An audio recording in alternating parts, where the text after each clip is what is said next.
So let's look first at the voltage drop across the resistor. And I had this equation before.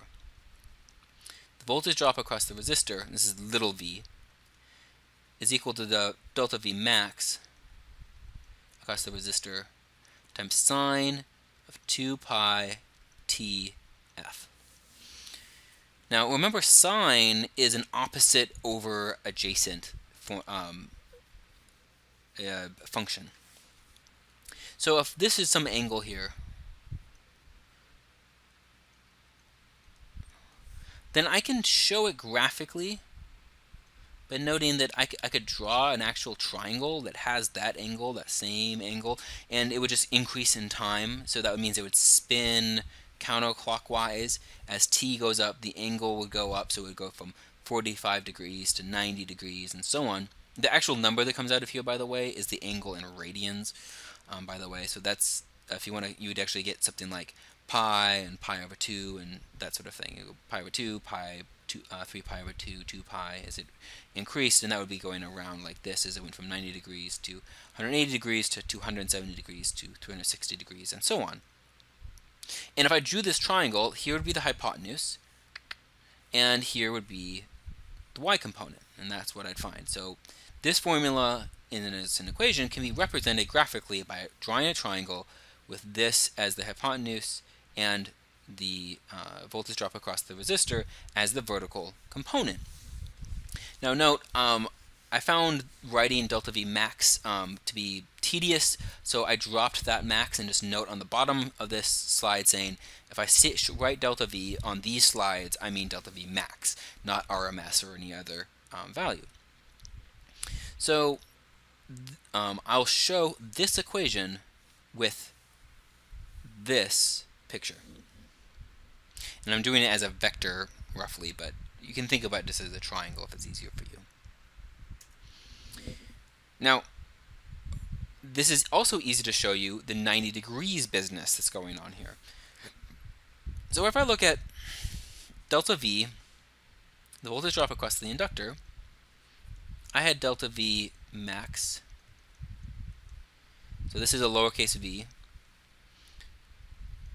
times sine of 2 pi t f plus 90 degrees. And for the capacitor, I had delta V max across the capacitor times sine of 2 pi tf plus, minus 90 degrees.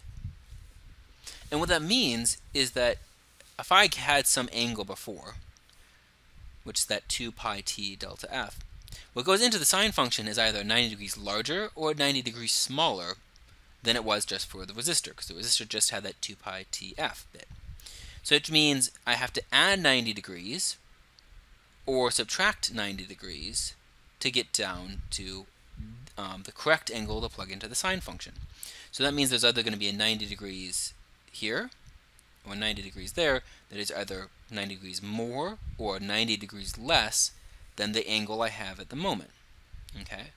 And that amount extra, 90 degrees more or 90 degrees less, is always the same. So if you want to visualize this, this whole sort of T-shaped set would be rotating counterclockwise over time, as the angle here,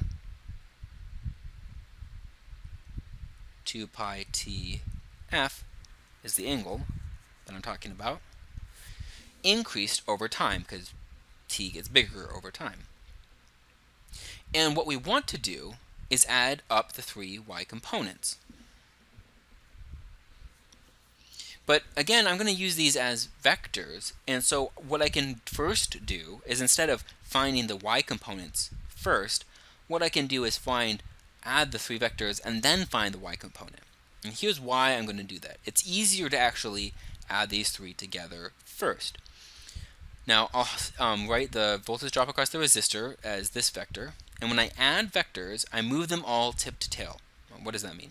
So that means I take, say, delta V across the resistor, the maximum voltage drop, and then move this up so that the tip of the maximum voltage drop across the resistor arrow here, touches the tail, which is the base, this point right here of this one.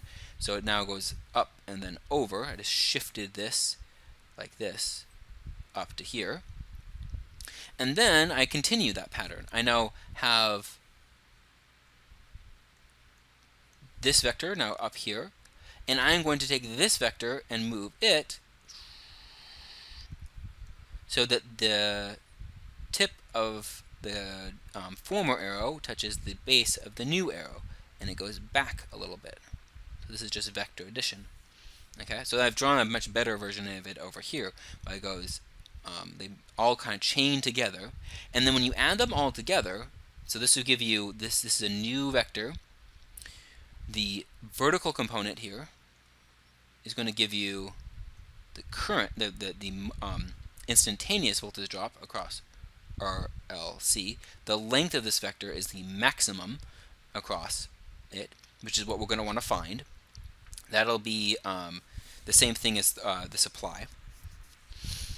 And what we can see is that because these are in opposite directions for the inductor and the capacitance, this makes a simpler triangle here.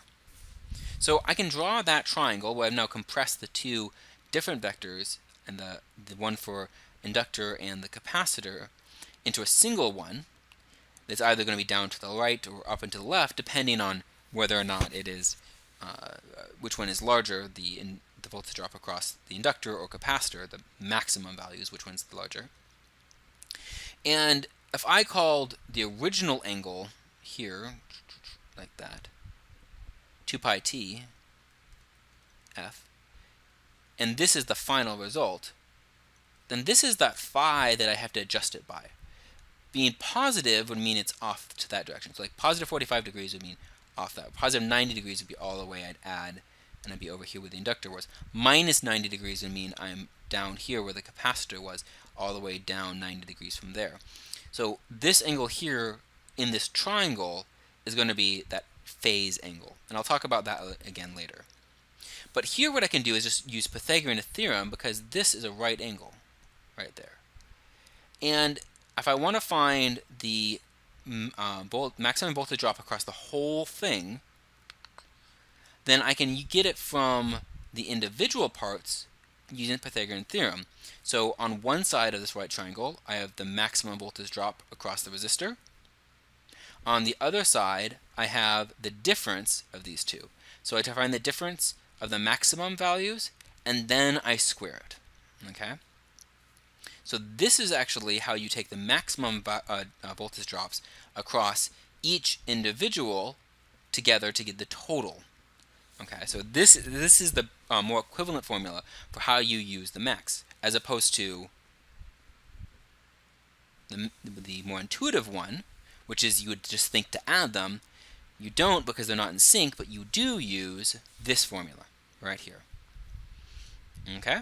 Now, what I'm going to do is rephrase this into a more useful equation. So here I have this formula. This relates all of the maximums. The max here, the max here, the max here, the max here. Maximum voltage drops across the resistors, the inductors, and capacitors. Now, I can actually now plug in for the RMS. Here's the reason. So the max over square root 2 is equal to the RMS value for a sinusoidal function. So if the voltage varies as a sine-like shape.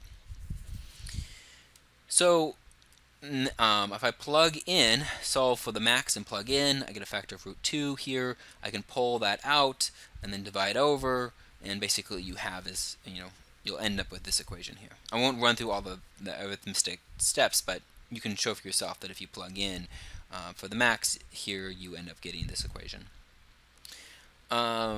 Now here, why I switched over is so we already have the formulas for the relating the RMS to the current.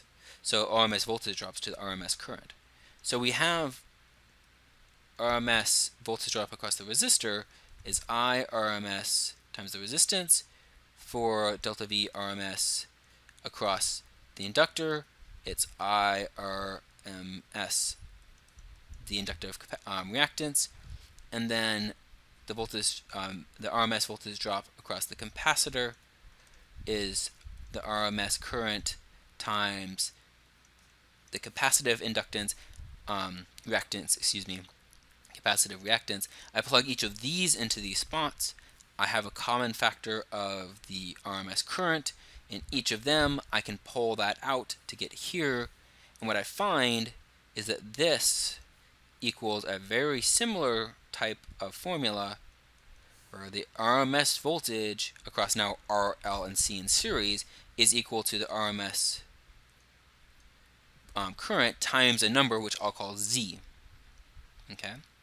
And again, that looks sort of like this formula, where it's like resistance, where if I have an RMS voltage drop equals an RMS current times a number, so it'll again be like resistance or reactance or capacitive reactance or inductive reactance. This new thing is called impedance.